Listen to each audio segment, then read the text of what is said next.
New York, I always found it, especially when I was younger, found it to be extremely exciting and energized, you know. The amount of work that was being done and the energy behind it was incredible. Living in New York, opposed to San Francisco, when you're basically living on a grid system, you know. Everything's up, you know, north, south, east, west, and everything's geometric, and you pay your rent, and everything's like ordered. It was a very different way of living.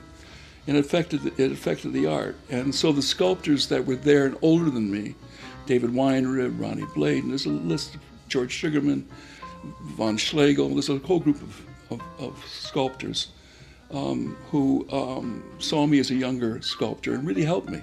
David Weinrib, certainly in terms of the material that he used, which was resin. And he showed me a couple of tricks or techniques in using that material.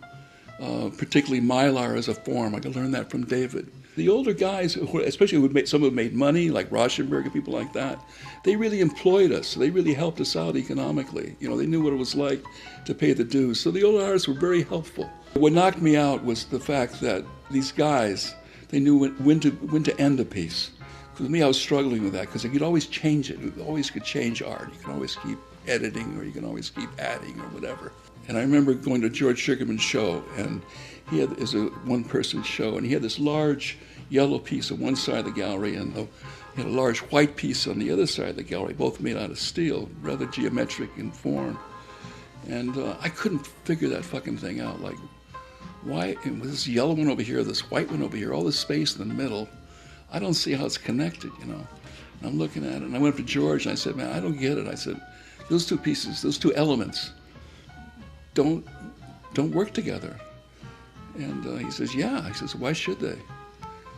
Oh, you know, you can do art that isn't all about gestalt, that's all about reinforcing itself, that actually has possibly contradiction or at least contrast within it, you know. And that really, I mean, that was something I learned, you know, from a conversation. And that was like New York. I mean, you could have these little conversations, particularly like the older guys, you know, and the younger guys too, but these little things that were being said or communicated, you know, it was a very rich territory.